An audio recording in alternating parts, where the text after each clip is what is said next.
시래기 다들 좋아하시나요? 저는 된장국 중에 시래기를 넣은 시래기 된장국이 제일 맛있더라고요. 겨울철에 자주 먹는 음식 재료인 시래기는 예로부터 한국인의 밥상에 올라온 식재료라 매우 친숙하죠. 시래기는 주로 무청이나 배춧잎을 말려서 만든 것으로 과거 우리나라가 가난하던 시절 겨울철 채소로 밥상에 중요한 역할을 해왔을 뿐만 아니라 지금은 특유의 향과 식감으로 꾸준히 많은 사랑을 받고 있는데요. 시래기는 맛뿐만 아니라 몸에 좋은 성분까지 가득한 건강식품이라는 것 알고 계셨나요? 시래기의 놀라운 영양 성분과 효능 알려드릴게요. 첫 번째, 시래기의 효능은 바로 뼈 건강에 매우 좋다는 것입니다. 시래기와 뼈 건강 잘 연관지어지지 않는데요. 시래기에는 100g당 칼륨 함유량이 우유의 3배나 된다는 사실 놀랍지 않나요? 이렇게 시래기에는 칼슘이 풍부하게 들어있어서 뼈를 튼튼하게 유지하는 데 도움을 주는데요. 뼈 건강에 칼슘이 좋은 역할을 한다는 것은 다들 아시죠? 시래기는 칼슘뿐만 아니라 뼈 건강에 필수적인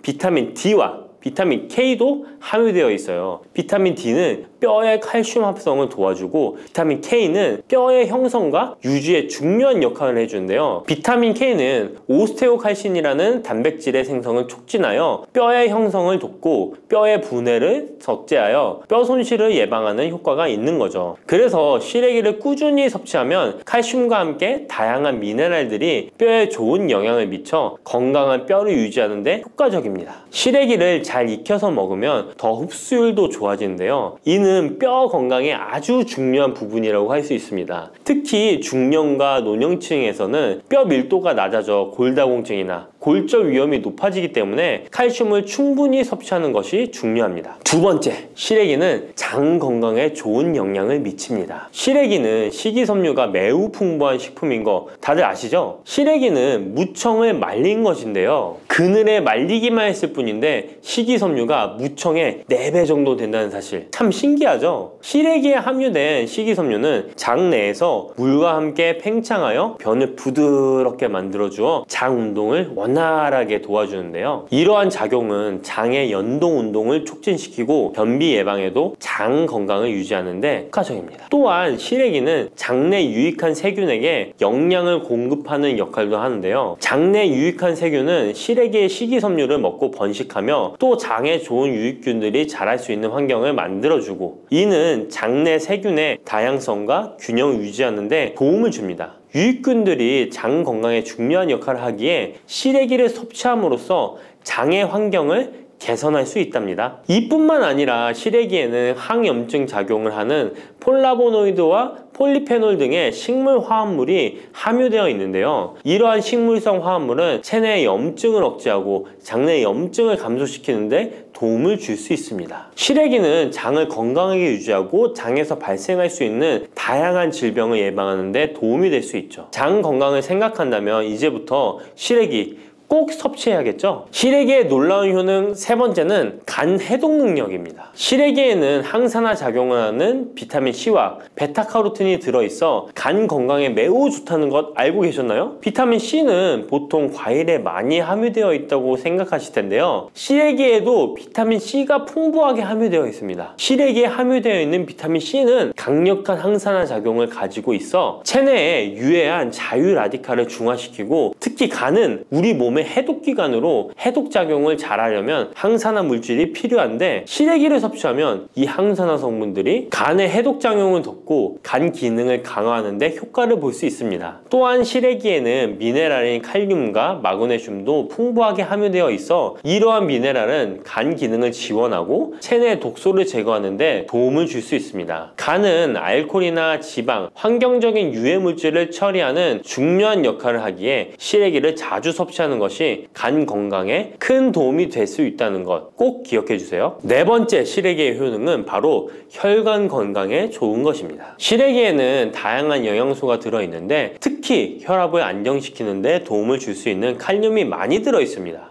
칼륨은 나트륨을 체외로 배출시키는 역할을 하여 혈압을 조절하는 데 도움을 주고, 또한 시래기에는 비타민 K도 포함되어 있는데요. 비타민 K는 혈액 응고를 조절하고 혈관을 건강하게 유지하는 데 중요한 역할을 합니다. 고혈압은 혈관 건강에 해로운 영향을 미칠 수 있으므로 칼륨이 풍부한 시래기를 섭취하면 혈압을 조절하여 혈관 건강을 유지할 수 있습니다. 국립농업과학원에서 시래기를 가지고 연구를 진행했는데요. 시래기를 5주 동안 꾸준하게 섭취한 실험쥐군들의 혈압이 일반 대조군 쥐들에 비해 혈압이 23% 유의미하게 감소했다는 결과입니다. 특히 혈압을 걱정하시는 노년분들은 시래기를 꾸준히 섭취하면 혈관 건강을 지키고 고혈압이나 동맥경화 같은 질병을 예방하는데 도움을 줄 수 있겠죠? 몸에 좋은 시래기, 이것 까먹으면 찰떡궁합인 거 아시나요?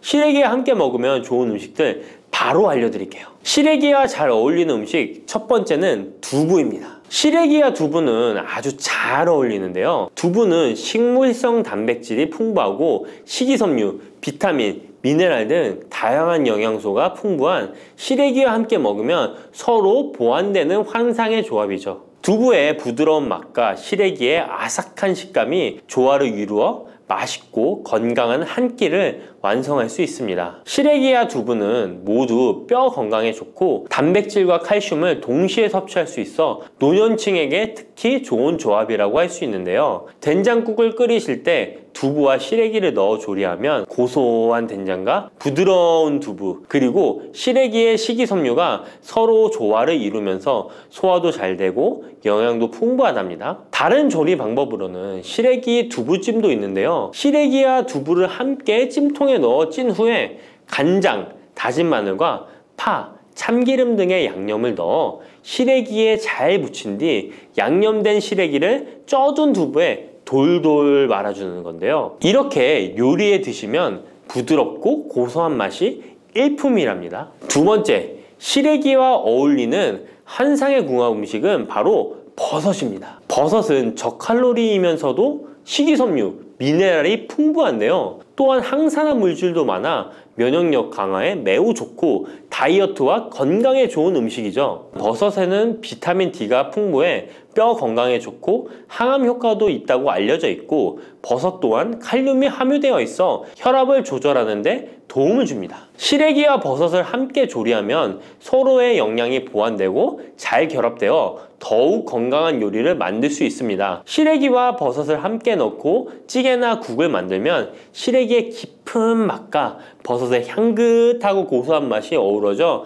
맛도 좋고 영양도 가득한 한 끼가 되죠. 제가 추천하는 요리법은 시래기와 버섯을 밥에 함께 밥을 짓는 것인데요. 이렇게 밥을 짓게 되면 조리도 간편하면서 고소한 맛과 식감이 어우러진 시래기 버섯밥이 완성된답니다. 꼭 한번 드셔보세요. 세 번째, 시래기와 된장은 궁합이 잘 맞습니다. 많은 분들이 시래기 하면 된장국이 먼저 떠오르죠. 시래기 된장국은 많은 분들이 좋아하는 국이죠. 된장국에 들어가는 된장은 콩을 발효시켜 만든 전통적인 한국 발효식품으로 장 건강에 매우 좋은 음식인 거 다 아실 거예요. 된장은 유산균이 풍부하여 장에 좋은 영향을 미치고 풍부한 단백질과 다양한 아미노산을 함유하고 있는데요. 시래기와 함께 먹으면 장 건강을 더욱 향상시킬 수 있습니다. 시래기는 부드럽고 고소한 맛을 가지고 있어 된장과 함께 조리하면 된장의 구수한 맛과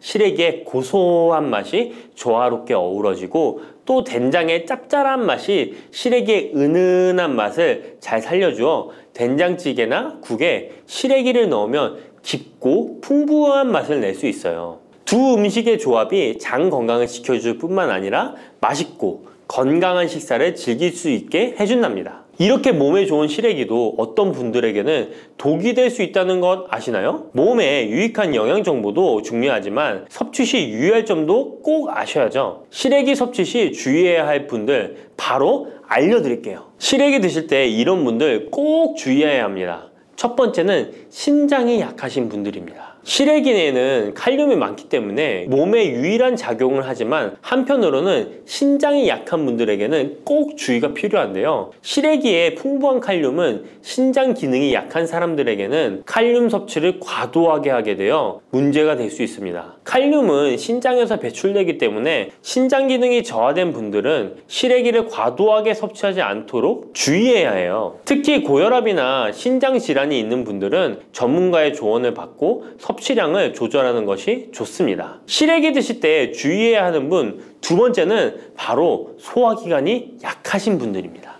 시래기는 식이섬유가 풍부한 식품으로 이 역시 몸이 건강한 분들에게는 유익한 성분이지만 소화기관이 약해지신 분들이 과도하게 섭취하게 될 경우 위장에 부담을 줄 수 있어요. 특히 장이 민감한 분들은 식이섬유가 장을 과하게 자극하고 불편하지 않게 하기 위해서 과식하지 않도록 주의하는 것이 좋습니다. 너무 많은 양을 먹으면 배가 불편하거나 소화불량을 일으킬 수 있기 때문에 적당히 섭취하는 것이 중요하다는 것 꼭 유의해 주세요.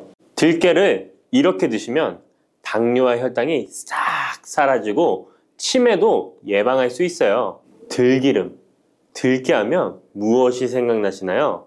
들기름에 북어와 미역국을 구수하게 볶아 시원한 북어 미역국을 끓여 먹어도 정말 맛있죠? 건강에도 좋다는 이 들기름과 들깨 잘못 먹으면 암에 걸리고 혈관 건강에도 악영향을 줘서 치매도 유발할 수 있다는 사실 알고 계셨나요? 들깨의 효능과 어떻게 먹을 때 건강을 해쳐 암에 걸리고 치매를 유발하는지, 그리고 어떻게 먹는 것이 건강하게 먹는 방법인지, 어떻게 보관하는 것이 가장 좋은 방법인지 들깨에 대한 모든 것 알려드릴게요. 나이가 들면서 산책하기도 힘들고 관절이 쑤시고 무릎 통증 때문에 힘드시지 않으신가요? 들깨의 첫 번째 효능은 바로 관절염에 좋다는 것입니다. 무릎이나 관절 통증 때문에 병원에서 진통제를 처방받으시잖아요. 이때 처방받는 진통소염제의 역할은 몸속에 프로스타글란딘이라는 물질의 생성을 억제해서 통증을 막아주는 건데요. 들깨 속에는 식물성 오메가3 지방산인 알파리놀렌산이 함유되어 있는데, 이는 체내에서 염증을 일으키는 프로스타글란딘의 생성을 억제하는 데 아주 좋은 효능을 발휘합니다. 우리가 오메가3를 먹는 이유 중에 하나도 혈관 건강이나 피를 맑게 해준다 등의 역할도 있지만 몸속에 미세 염증을 잡아주는 역할도 있어 드시는 분들이 정말 많은데요. 들깨가 바로 이런 염증 유발물질을 억제해줘서 진통 역할을 한다는 것이에요. 그리고 들깨의 두 번째 효능은 바로 뼈 건강에 도움을 준다는 것입니다. 들깨는 관절염과 무릎 통증을 완화시켜주는 성분이 들어있을 뿐만 아니라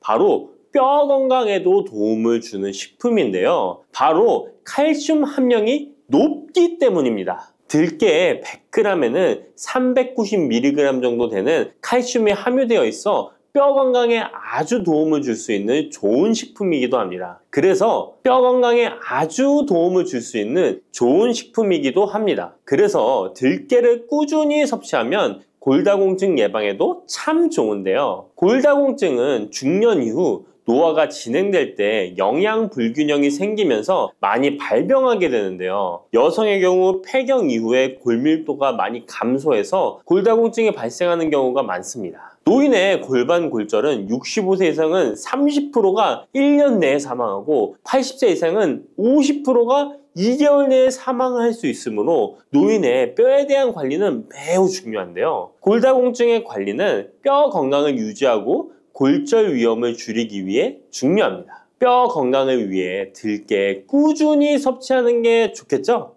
나이가 들면서 깜빡깜빡하는 일이 잦아지고 기억력이 떨어져 고민되시는 분이 많으시죠? 이제 걱정하지 마세요. 세 번째 들깨 효능은 바로 뇌 건강, 뇌신경을 튼튼하게 해주고 기억력을 높여주며 치매를 예방하는 데 도움을 준다는 것입니다. 이렇게 좋은 효능이 있는 이유는 들깨에 바로 아까 잠깐 말씀드린 오메가3가 풍부하게 함유되어 있기 때문입니다. 오메가3는 등푸른 생선에 많이 함유되어 있다고 알고 계시잖아요. 이것은 동물성 오메가3고요. 식물성 오메가3인 알파리놀렌산이 들깨에 많이 함유되어 있는데요. 들깨에 함유된 지방산 중에서 60%가 바로 알파리놀렌산입니다.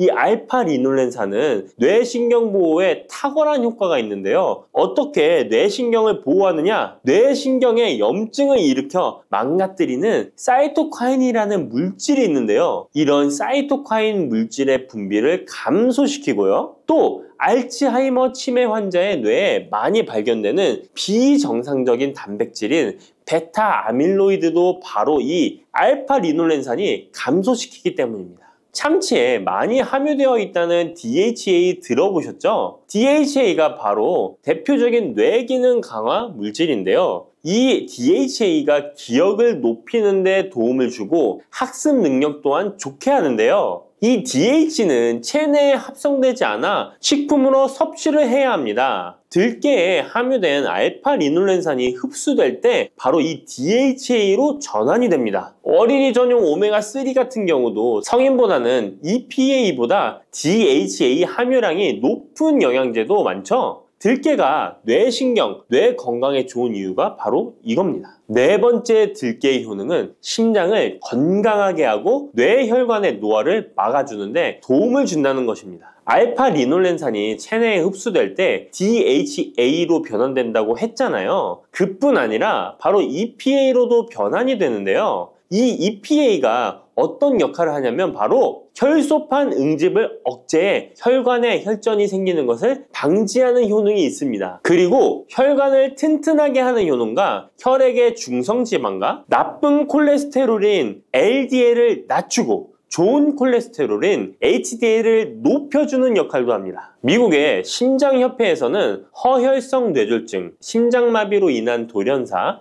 관상동맥 질환 등의 위험을 감소시키기 위해 매주 1에서 2회 이상 오메가3 지방산이 풍부한 등푸른 생선을 섭취하는 것이 도움을 준다고 발표했습니다. 그런데 이 오메가3 지방산의 함량을 살펴보면 100g당 오메가3 지방산의 함량이 연어에는 11.5g, 고등어에는 9.9g, 들깨에는 무려 63.1g이나 함유되어 있습니다. 정말 많이 함유되어 있죠? 들깨에는 연어에 비해 5배 이상 들어있다는 것입니다. 들깨를 꾸준히 드셔서 혈관도 건강하게, 심장도 튼튼하게 유지하시기 바랍니다. 다섯 번째 들깨의 효능은 바로 변비에 좋다는 것입니다. 들깨의 껍질에는 식이섬유가 풍부한데요. 들깨 100g에는 18g 정도로 풍부한 식이섬유가 함유되어 있습니다. 이 식이섬유는 장내에서 수분을 흡수하게 되는데요. 수분을 흡수하여 대변을 무르게 하고 장 운동도 촉진하여 변비를 예방하는 데 도움을 주는 것입니다. 또한 불포화 지방산이 풍부한데요. 들깨에 함유된 리놀렌산이 대장의 염증을 억제해주고 변비로 인해 발생할 수 있는 대장질환 또한 예방하는 데 도움을 줄 수 있습니다. 여섯 번째 들깨의 효능은 바로 췌장을 건강하게 하는데 도움을 준다는 것입니다. 들깨에 풍부하게 함유된 루테올린이라는 성분이 있는데요. 이 성분이 몸 안에서 인슐린에 대한 반응도를 높이는 기능을 합니다. 이게 무슨 말이냐면 췌장에서 인슐린을 조금만 분비하게 돼도 몸 안에서 이 인슐린이 작용을 잘해서 혈당이 급격히 올라가는 것을 막아주고 이렇게 되면 췌장에서 인슐린 분비를 줄일 수 있겠죠. 이렇게 췌장의 부담을 많이 덜어줄 수 있다는 것입니다. 루테올린을 통한 인슐린 반응도가 높아지면 당뇨도 예방할 수 있고 혈당 조절에도 많은 도움을 받을 수 있는 것입니다. 일곱 번째 들깨의 효능은 알레르기성 질환을 예방하는데 도움을 주는 것입니다. 들깨에 오메가3 지방산이 많이 함유되어 있다고 했잖아요. 이 오메가3 지방산이 염증을 억제하고 면역력을 강화시키는 효과가 있어서 알레르기 증상을 예방하고 완화시키는데 도움을 줄 수 있는 것입니다. 그리고 또 비타민 E가 풍부하게 함유되어 있는데요. 비타민 E는 항산화 작용에 뛰어나고 알레르기 반응을 일으키는 물질인 히스타민의 분비를 억제하는 효과가 있습니다. 알레르기에 처방받는 항히스타민제와 비슷한 기전이라고도 어찌 보면 볼 수 있겠죠. 여덟 번째 들깨의 효능은 빈혈에 좋다는 것입니다. 들깨 100g에는 철분이 약 14mg 정도로 함유되어 있는데요. 이는 시금치의 약 2배에 해당됩니다. 시금치보다도 철분 함량이 높아 빈혈에 도움을 줄 수 있는 것이고, 그뿐만 아니라 들깨에 함유된 비타민 B1, 2는 조혈작용을 도와주는데요. 조혈작용이란 혈액 속의 혈구를 만들어내는 과정을 말합니다. 빈혈이 있는 분들이 들깨를 꾸준히 드신다면 빈혈을 개선하는데 많은 도움을 받을 수 있는 것이죠. 자, 그런데 이렇게 좋은 들깨도 가장 취약한 단점이 있습니다. 그것은 바로 열에 약하고 쉽게 산패된다는 것입니다. 일반적으로 통들깨보다는 들기름으로 많이들 섭취하게 되시는데요. 이 들기름을 짤 때의 방법이 중요합니다. 보통은 200도 이상으로 들깨를 달달 볶아서 기름을 짜게 되는데요. 이때 몸에 좋은 오메가3 지방산이 대부분 파괴가 됩니다. 그래서 들기름을 드실 때는 저온에서 압착한 기름을 사용하시는 것이 좋습니다. 저온에서 압착한 기름은 제가 하단 링크에 있으니까 잘 구경해 보세요. 저온 압착유 또는 생들기름이라고도 하는데요. 이 기름을 요리에 사용할 때에도 열에 오랫동안 가열하지 마시고 요리가 끝나갈 무렵에 들기름을 넣어주시거나 먹기 직전에 드레싱을 하여 드시는 것이 좋습니다. 들기름은 또한 산패가 쉽게 되는데요. 들기름이 산패되면 벤조피렌이 생성되게 되는데 이게 1급 발암물질입니다. 산패된 들기름을 지속적으로 드시게 되면 발암물질을 계속 먹게 되는 것이죠. 그래서 들기름의 사용기한을 지켜주시는 것이 좋은데요. 보통은 2달 이내로 드시는 것이 좋고, 개봉을 하셨다면 1달 이내에 소비하시는 것을 권장드립니다. 보관 방법도 정말 중요한데요. 신문지나 검은 비닐 등으로 감싸서 빛을 차단하고 밀봉한 상태에서 반드시 냉장 보관하시기 바랍니다. 만약 실온에 두신다면 들기름의 산패는 급속히 진행되기 때문입니다. 그런데 이 들기름을 오래 보관할 수 있는 방법도 있는데요. 그것은 참기름과 섞어서 보관하시는 것입니다. 참기름에는 비타민 E와 세사몰이라는 성분이 있는데요. 이 성분이 산패를 막아주는 데 도움을 줍니다. 이 세사몰이라는 성분은 참기름을 고온에 볶거나 기름을 짜는 과정에서 생성되는 물질인데요. 이 때문에 다른 기름에 비해 참기름이 산패가 느리고 지속성이 좋은 것이죠. 그래서 들기름과 참기름을 7:3 또는 8:2 정도로 섞어서 보관하시면 조금 더 오래 보관하실 수 있습니다. 그런데 들깨를 기름으로 드시게 되면 들깨 껍질을 섭취할 수 없는데요. 들깨 껍질에 몸에 좋은 식이섬유와 대표적인 항산화 물질인 폴리페놀 성분들을 다 버리게 되는 것입니다. 그래서 들깨를 제대로 드시려면 들기름보다도 통들깨 자체로 드시는 것이 좋습니다. 마트에 가면 통들깨보다도 들깨 가루를 많이 판매하시는데요. 들깨 가루는 산패가 빨리 되기 때문에 통들깨를 구매해 드시길 바랍니다. 통들깨를 구매하시면 그 안에 작은 돌이라든지 이물질이 들어있어 세척을 잘 해주셔야 되는데요. 세척하는 방법 알려드릴게요. 먼저 들깨를 물에 담가 씻어줍니다. 그리고 물 위에 뜨는 것만 채로 걷어 옮겨주시기 바랍니다. 그렇게 하면 바닥에 이물질만 남는데요. 이것을 버리고 또 물에 담가 씻어주고 물 위에 뜨는 것만 채로 걷어 옮겨주시면 됩니다. 이 같은 작업을 3번, 4번 반복해주면 되는데요. 이렇게 하면 통들깨를 깨끗하게 세척할 수 있습니다. 깨끗하게 세척한 통들깨는 자연 건조해 주셔도 되긴 하지만 시간이 오래 걸리니 팬에 담아 약한 불로 건조시켜 주시거나, 쉬운 방법은 전자레인지를 이용하시면 됩니다. 전자레인지를 이용한 건조 방법 알려드릴게요. 세척한 통들깨를 접시에 담아 주시고요. 이렇게 해서 5분 정도 돌려주시고요. 상태를 확인해 줍니다. 아직 덜 건조되었을 거예요. 한 번에 오랜 시간 전자레인지에 돌리면 들깨가 탈 수 있으니까 이렇게 5분 정도씩 돌려가며 상태를 확인해 주면서 완전히 건조될 때까지 이 작업을 해주시면 됩니다. 완전히 건조된 통들깨는 그냥 스푼으로 떠서 드셔도 되고요. 먹을 만큼씩 믹서기에 갈아서 음식에 넣어 드셔도 되고, 통들깨 자체로 음식에 넣어 드셔도 됩니다. 이렇게 하시면 들깨를 산패되지 않은 상태로 신선하고 건강하게 버리는 것 없이 드실 수 있습니다.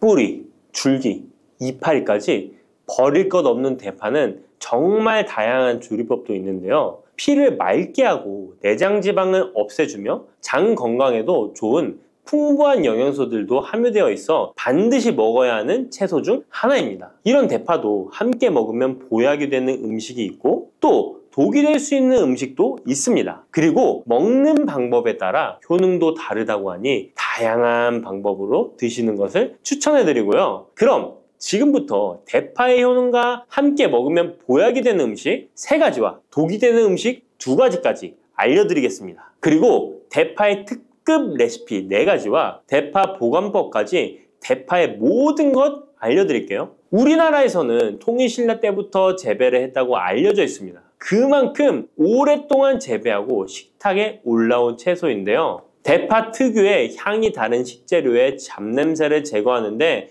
탁월한 효과가 있어서 생선이나 고기류의 냄새를 제거하는 향신료로도 많이 사용되고 있죠. 뿐만 아니라 물에 넣고 끓이게 되면 감칠맛이 좋아져서 다양한 육수와 채소를 만드는 데에도 빠지지 않고 들어가는 재료이기도 합니다. 이런 대파의 첫 번째 효능이 바로 내장 지방을 싹 빼준다는 것입니다. 대파에는 특유의 향과 알싸한 매운맛을 나게 하는 성분이 있는데요. 이 성분이 바로 황화알릴이라는 성분입니다. 이 황화알릴은 대파에 열을 가해 굽게 되면 프로필 메르캅탄이라는 성분과 아조엔이라는 성분으로 변하게 되는데요. 대파를 구울 때 매운맛을 내는 성분은 휘발이 되어 없어지고 단맛이 나는 성분이 생성되는데 그 성분이 바로 프로밀 메르캅탄입니다. 이 프로밀 메르캅탄의 단맛 강도가 설탕 단맛의 강도보다 무려 50배나 강해서 대파의 단맛이 좋아지는 건데요. 정말 놀랍지 않나요? 근데 단맛 하면 당뇨가 있는 분들은 혈당이 많이 오를까봐 걱정되시잖아요. 이 성분은 설탕과는 달리 혈당을 오르게 하지 않아서 당뇨가 있는 분들도 전혀 부담 없이 드실 수 있는 단맛입니다. 또 열을 가하면 아조엔이라는 성분이 만들어진다고 했잖아요. 바로 이 성분이 우리 몸을 회복시키는 효능이 있는데요. 어떻게 우리 몸을 회복시킬까요? 그것은 바로 혈관을 깨끗하게 해주기 때문입니다. 아조엔의 별명이 바로 혈관 청소부인데요. 혈관에 나쁜 콜레스테롤을 제거하고 혈액이 뭉치는 혈전 생성을 방지해줍니다. 혈관도 확장해줘서 혈액순환을 원활하게 해주는 역할도 해준답니다. 이런 효능으로 신진대사를 원활하게 해주고 동맥경화, 고지혈증, 고혈압 등의 심혈관 질환을 예방하는 데에도 도움을 줄 수 있습니다. 뿐만 아니라 내장지방을 분해해 몸 밖으로 배출시켜주는 효능이 있어서 건강뿐만 아니라 다이어트에까지 도움을 주는데요. 최근에는 다이어트 식품으로도 많이 활용되고 있습니다. 그리고 대파의 녹색 부분에는 베타카로틴이 풍부한데요. 이 성분이 바로 강력한 항산화 물질입니다. 이 베타카로틴은 우리 몸속의 활성산소를 제거하여 노화를 방지해주고 피부의 탄력을 유지하여 주름을 예방하는 효과도 탁월하여 피부 미용에도 좋은 영양소입니다. 그리고 면역세포의 기능을 강화해주어 감기나 독감 등의 질병을 예방하고 알레르기 반응을 억제해주는 효과도 있습니다. 또한 베타카로틴은 눈의 피로도 해소해주는데요. 시력을 보호하고 야맹증과 안구건조증을 예방하는 데에도 도움을 줄 수 있습니다. 대파의 베타카로틴은 구울 때 2.5배나 증가한다고 하는데요. 이런 대파의 효능을 극대화해 먹을 수 있는 방법이 있습니다. 대파의 특급 레시피 소개해드리겠습니다. 우선 대파를 깨끗하게 씻어주시고요. 5cm 정도로 잘라주십니다. 대파를 반으로 갈라주셔도 되고 그냥 사용하셔도 됩니다. 기름을 두르지 않은 팬에다가 대파를 올려서 구워주시는데 앞뒤로 골고루 약간 탄 것 같이 잘 구워줍니다. 이제 장을 만들어 줄 건데요. 물을 2컵 넣어주시고요. 간장을 반컵 넣어줍니다.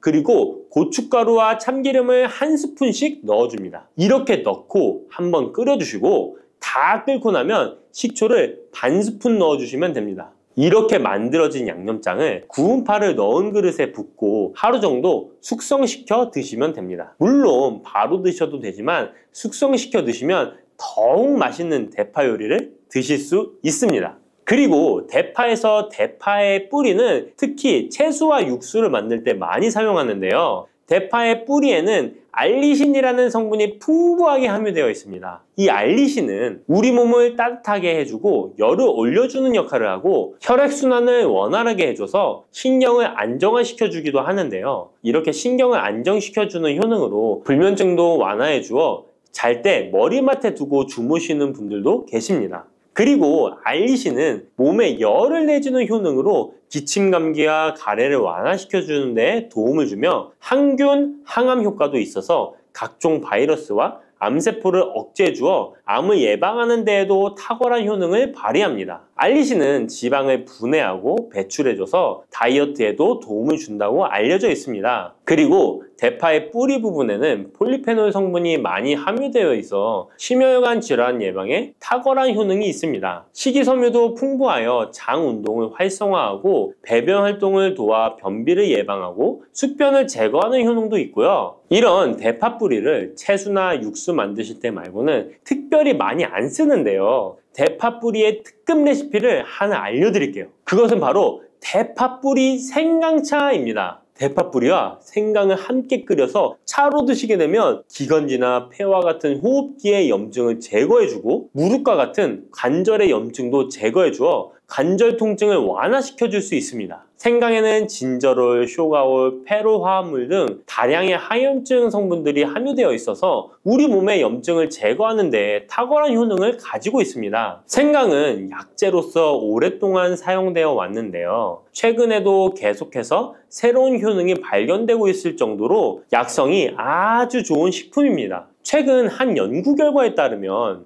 생강에는 소염 진통제로 많이 사용되는 이부프로펜과 비슷한 항염증 효과가 있고 류마티스 관절염을 완화시키는 데에도 효과가 있는 것으로 밝혀졌습니다. 그럼 지금부터 대파 뿌리 생강차 만드는 방법을 알려드리겠습니다. 먼저 생강을 물에 넣고 끓여주시고요. 처음에는 강불로 해주시고 끓기 시작하면 중불로 줄여서 20분 정도 더 끓여줍니다. 그 후에 대파 뿌리도 넣고 3분 정도 더 끓여주시면 됩니다. 이렇게 끓인 물에서 생강과 대파 뿌리는 건져주시고 따뜻할 때 드시거나 냉장고에 넣고 시원하게 드셔도 됩니다. 이렇게 대파 뿌리와 생강을 함께 끓여 차로 드시면 효과를 극대화할 수 있는데요. 다만 평소에 소화가 잘 안 되시고 위가 약하신 분들은 이렇게 끓인 대파 뿌리 생강차에 물을 섞어서 연하게 드시는 것을 추천해 드립니다. 이렇게 해서 하루에 한 번, 두 번 꾸준히 드신다면 감기 걱정도 없고 염증을 완화시켜 관절염으로 인한 통증도 줄일 수가 있을 거예요. 그리고 대파와 함께 드시면 보약이 되는 식품에는 무도 있습니다. 무를 말려서 무말랭이로 드시면 무의 좋은 성분들을 농축하여 드실 수 있다고 하는데요. 간단하게 다시 한번 알려드리자면 무를 드시면 기침과 가래를 멈추게 해주는 효능이 있고 소화를 잘 되게 해주며 혈관을 깨끗하게 해줘서 심혈관 질환에도 도움을 줄 수 있습니다. 또한 칼슘의 함량이 높아서 골다공증을 예방하고 뼈를 튼튼하게 만들어주죠. 그리고 해독작용도 뛰어나고 혈당을 조절해줘서 당뇨를 예방하는 데에도 도움을 줄 수 있습니다. 이렇게 좋은 물을 대파와 함께 드시면 그 효능이 극대화될 수 있는데요. 특히 혈액을 깨끗하게 해줘서 심혈관 질환을 예방하며 당뇨 또한 예방해 줄 수 있을 뿐만 아니라 당뇨 합병증을 완화시켜 주는 데에도 탁월한 도움을 받을 수 있습니다. 대파를 넣은 무말랭이 무침을 만들어 드시면 오독오독한 무말랭이 식감도 좋고 입맛도 돌게 하는 반찬으로도 정말 좋으니까 꼭 대파 무말랭이 무침도 만들어서 드셔보시길 바랍니다. 대파와 함께 드시면 보약이 되는 음식 세 번째는 바로 두부입니다. 이 대파와 두부가 만나면 우리 몸에 에너지를 공급하여 활력이 넘치도록 도와줍니다. 그 이유는 바로 대파의 알리신 성분과 두부의 비타민 B1이 만나면 알리티아민으로 전환이 되는데요. 이 알리티아민이 비타민의 체내 흡수율을 높여주고 신진대사를 촉진해서 우리 몸의 피로를 회복하고 에너지를 불어넣어 주기 때문입니다. 그럼 여기서 대파 두부조림 맛있게 만들어 드시는 특급 레시피 알려드릴게요. 먼저 잘 씻은 대파를 어슷썰기로 썰어 주시고요. 두부는 정사각형으로 깍둑 썰기를 해줍니다. 먼저 두부를 기름을 두른 팬에 구워주시고요. 노릇노릇해지면 썰어놓은 대파를 넣어줍니다. 간장을 2스푼 넣어주시고요. 고소한 참깨도 뿌려서 잘 익혀주시면 대파 두부조림 완성입니다. 정말 맛있겠죠? 이렇게 만든 대파 두부조림을 드시고 활력 넘치는 하루를 보내실 수 있을 거예요. 대파와 함께 드시면 보약이 되는 음식 네 번째 알려드릴게요. 그것은 바로 대파 팽이버섯 무침입니다. 이 팽이버섯은 버섯 중에서도 버섯 키토산의 성분이 가장 많이 함유되어 있을 뿐만 아니라 식이섬유가 정말 풍부하게 함유되어 있는데요. 버섯 키토산은 혈액 속의 지방을 분해하고 콜레스테롤을 제거해 고혈압, 동맥경화, 심장병 같은 심혈관 질환을 예방할 뿐만 아니라 체내의 지방을 흡착하여 배출시켜 주어 내장 지방을 줄여주는 데에도 탁월한 효능이 있습니다. 또한 체내의 중금속의 배출을 돕고 간 건강을 돕는 효능도 있다고 알려져 있고요. 그리고 풍부한 식이섬유가 배변 활동을 도와서 숙변을 제거하는 데에도 큰 도움을 줍니다. 하지만 이 팽이버섯의 세포벽은 단단하기 때문에 그냥 드시게 되면 좋은 성분을 흡수하기가 힘든데요. 열을 가하게 되면 세포벽이 깨지면서 영양 성분의 흡수율을 높일 수 있습니다. 이런 팽이버섯과 대파를 함께 드시게 되면 내장 지방을 제거하고 혈관을 깨끗하게 하는데 탁월한 음식이 되는데요. 먼저 팽이버섯의 밑둥은 잘라버리시고요. 팽이버섯을 적당한 크기로 잘 썰어줍니다. 그리고 흐르는 물에 잘 씻어줍니다. 그리고 대파는 어슷썰기로 잘게 썰어주시고요. 적당한 용기에 계란을 풀어주세요.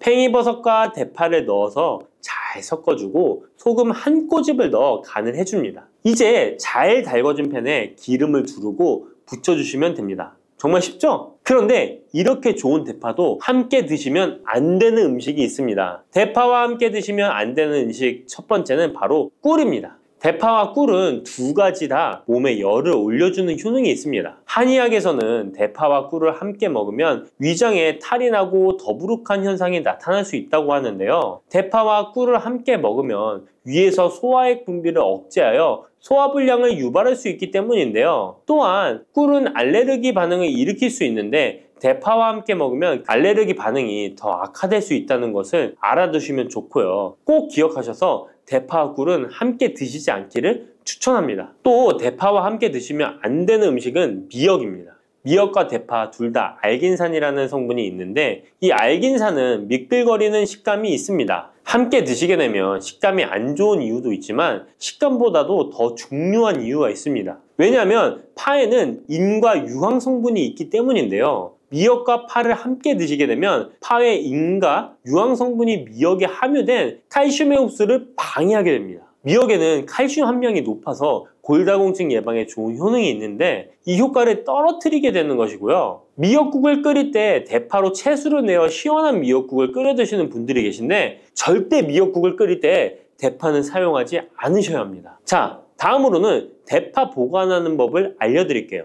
대파를 한 단 사면 양이 많아 한 번에 드시지 못하는 경우가 많은데요. 대파를 보관하실 때는 씻지 않고 흙이 묻은 채 보관하는 것이 좋지만 사용하기 불편하기 때문에 씻어서 보관하는 방법 알려드릴게요. 우선 잘 씻은 대파를 줄기와 잎부분으로 나눠 잘라주시고요. 물기를 제거하고 키친타올을 넣은 지퍼백에 줄기와 잎부분을 나눠 담아 냉장고에 보관해 주시면 됩니다. 이렇게 하시면 2주에서 3주 정도는 보관 가능하시고요. 더 장기간 보관하시려면 냉동을 하시면 되는데 냉동 보관하시려면 대파를 사용하기 원하는 크기대로 잘라서 지퍼백에 넣어 냉동하시면 됩니다. 이렇게 하시면 냉동된 대파를 꺼내서 요리하실 때 바로 사용하실 수 있을 겁니다. 단백질 폭탄으로 알려진 두부는 건강식으로 많이 드시는 대표적인 식재료입니다. 그런데 두부를 잘못 드시면 오히려 건강을 해칠 수 있다는 사실 알고 계신가요? 두부를 먹을 때 독이 되는 최악의 경우, 그리고 두부를 어떻게 먹어야 우리 몸에 보약이 될 수 있는지에 대해 알려드리겠습니다. 두부가 오히려 건강을 해치는 첫 번째는 바로 GMO 유전자 변이된 콩으로 만든 두부를 먹을 때입니다. 2018년 보도자료를 보면 수입콩을 사용해 만든 두부 7종류 중에서 6종류가 GMO 성분이 검출되어 파문이 일었던 적이 있습니다. GMO는 원래 생산성을 향상시켜 식량 부족 문제를 해결하고 비타민, 미네랄 등의 영양소를 강화하거나 질병 저항성을 높여 건강에 도움을 주기 위해 유전자를 변이하여 재배하는 것입니다. 또 제초제나 살충제의 사용량을 줄일 수 있어서 환경오염도 줄일 수 있는 장점이 있습니다. 하지만 이렇게 재배된 것을 섭취했을 때 건강에 대한 안정성 문제와 생태계 파괴 등의 논란은 끊이지 않고 있습니다.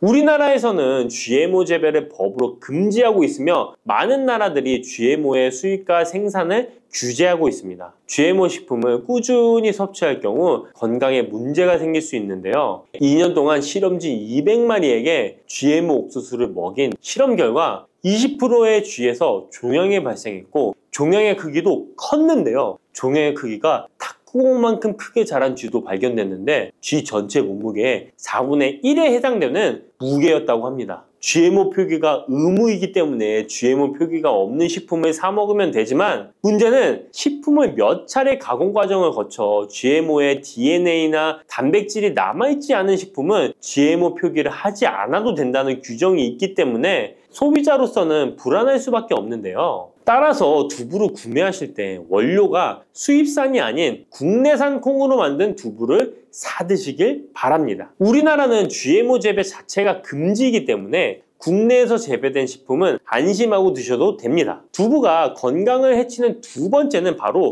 유부를 드시는 것입니다. 유부는 두부를 기름에 튀겨서 만드는 건데요. 유부를 먹는 방법에는 대표적으로 유부초밥이 있지만 이외에도 다양한 요리의 재료로 사용됩니다. 유부의 고소한 맛과 부드러운 식감 때문에 다양하게 사용되지만 건강에 해로울 수 있으니까 주의하셔야 됩니다. 두부를 기름에 튀겨 만든 유부는 칼로리가 높아질 뿐만 아니라 트랜스 지방이 생성됩니다. 트랜스 지방은 혈관 내 콜레스테롤을 증가시키고 심혈관 질환의 위험을 증가시킵니다. 이로 인해 대사증후군과 뇌 기능에도 영향을 미쳐 인지력, 학습 능력을 감소시키는 부작용을 일으킬 수 있습니다. 유부를 아예 드시지 말라는 게 아니라 맛이 좋고 간단하게 식사 대용으로 드실 수 있는 유부만 맛이 좋고 간단하게 식사 대용으로 드실 수 있는 유부지만 과하게 드시지 않고 적절히 드시면 좋겠죠? 세 번째, 두부를 드실 때 주의할 점은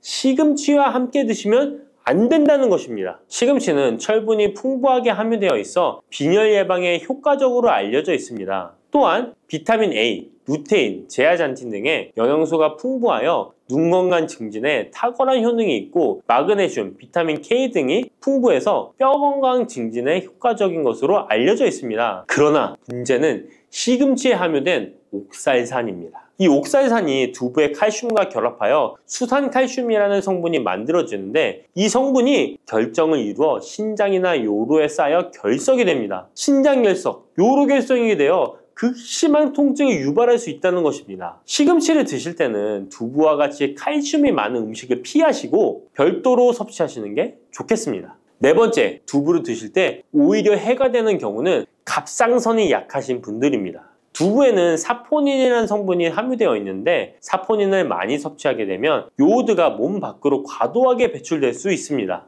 요오드는 갑상선 호르몬의 합성과 조절을 돕는 아주 중요한 성분인데요. 요오드가 부족하게 되면 갑상선 호르몬인 티록신의 생성이 부족하게 되어 갑상선의 기능을 제대로 하지 못하는 상황이 발생할 수 있습니다. 이렇게 되면 갑상선 저하증이 생길 수 있고 무기력해지고 피로가 회복이 잘 안 되며 우울증, 부종, 집중력 저하 등의 다양한 증상을 야기할 수 있습니다. 갑상선에 문제가 없는 분이라면 두부를 많이 드셔도 문제가 되지 않지만 이미 갑상선이 약하신 분들에게는 안 좋은 영향을 줄 수 있는 것입니다. 그렇다면 두부는 어떻게 드셔야 두부의 효능을 최대한 높일 수 있는지 알려드리겠습니다. 두부는 기본적으로 단백질이 풍부한데 이뿐만 아니라 리놀렌산, 레시틴, 피토스테롤 등의 성분이 풍부해서 몸 안에 콜레스테롤 수치를 낮춰주고 혈액순환을 원활하게 해서 동맥경화, 심근경색, 뇌출혈 등의 심혈관 질환을 예방할 수 있습니다. 또한 두부는 체력과 근력을 유지하는 데 큰 도움을 주는데요. 바로 두부의 풍부한 단백질 때문이죠. 근육은 매일 일정량이 새로운 근육으로 대체되기 때문에 매일 단백질을 공급해줘야 되는데요. 우리 몸에 단백질을 공급해주기 위해 정말 유용한 음식이 두부인 것이죠. 또한 두부에는 콜린이 풍부한데 콜린은 알츠하이머성 치매를 예방하는데 탁월한 효능을 발휘하게 됩니다. 두부는 탈모 예방에도 도움이 되는데요. 머리카락의 원료인 단백질을 보충하는데 도움이 될 뿐만 아니라 이소플라본이 풍부해 남성 호르몬을 조절해줍니다. 따라서 호르몬성 탈모 예방에 도움을 줄 수 있는 것입니다. 또한 두부는 건강하게 장수하는 데 도움이 되는데요. 많은 과학자들의 연구 결과 건강하게 장수한 사람들의 특징이 식물성 단백질을 꾸준히 섭취했다는 사실을 발견했고, 동물성 단백질을 식물성 단백질로 바꿔 섭취했을 때 사망의 위험성이 낮아진다는 연구 결과도 있습니다.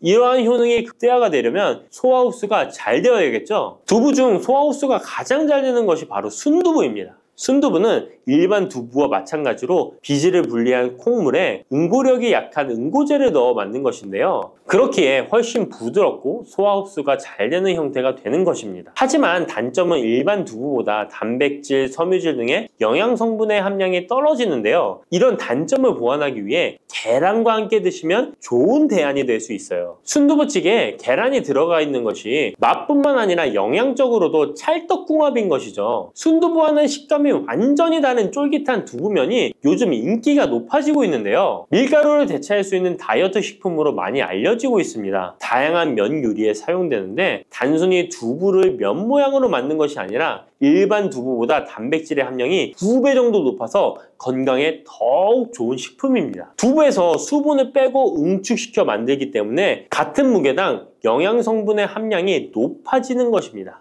두부는 양배추와 함께 드시면 좋은데요. 두부는 단백질이 풍부하지만 비타민C와 섬유질이 부족한데 양배추와 함께 드시면 모든 영양소를 골고루 섭취할 수 있게 되는 것입니다. 또 귀리를 넣은 잡곡밥과 함께 드시면 좋은데요. 귀리에 풍부하게 함유된 식이섬유와 베타글루칸과 두부의 단백질, 칼슘을 충분히 섭취할 수 있는 것입니다. 두부는 그리고 미역과 김, 다시마와 같은 해조류와 함께 드시면 좋은데요. 이런 해조류와 함께 드시게 되면 두부의 단백질을 흡수하는데 극대화가 되고 두부의 사포닌으로 인한 요오드 배출을 해조류의 풍부한 요오드 성분이 상쇄시켜 줄 수 있는 것입니다. 두부와 함께 먹으면 좋은 음식으로는 토마토가 있습니다. 토마토에는 라이코펜이라는 강력한 항산화 성분이 함유되어 있어서 세포의 노화를 방지하고 활성산소를 제거하여 혈관을 건강하게 보호하며 암을 예방하는 효능도 있습니다. 두부와 토마토 그리고 계란까지 함께 살짝 볶아 드신다면 풍부한 영양 성분을 섭취할 뿐만 아니라 암 예방과 체중 감량에도 좋고 피부 미용에도 탁월한 효능을 누릴 수 있습니다.